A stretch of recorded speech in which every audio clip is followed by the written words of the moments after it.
পৃথিবীতে প্রতিটা জিনিস দুইবার জন্ম হয়।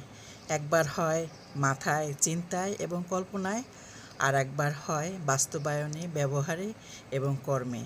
কেউ হয়তো ভেবেছিল এই যে বিশাল কম্পিউটারটা, এটা যদি একটা ছোট কিছু হতো, যদি পকেটে রাখা যেত। কেউ হয়তো আবার ভেবেছিল এই যে সব কাজগুলো যদি একটা স্ক্রিনের মধ্যে করা যেত, যার ফলশ্রুতিতেই কিন্তু আজকে এই স্মার্টফোনটি আপনার হাতে। কেবল চিন্তা করলেই হয় না, এটাকে বাস্তবে রূপ দিতে হয়। আজকে আপনি যে জিনিসটা ভাবছেন সেটা হয়তো কেউ একজন ভেবে ফেলবে। আপনি যে কথাটা এখন কল্পনা করছেন সেই কল্পনা হয়তো অন্য কেউ করে ফেলবে। তাই ভাবনায় আটকে না থেকে বাস্তবে রূপদান করতে হবে।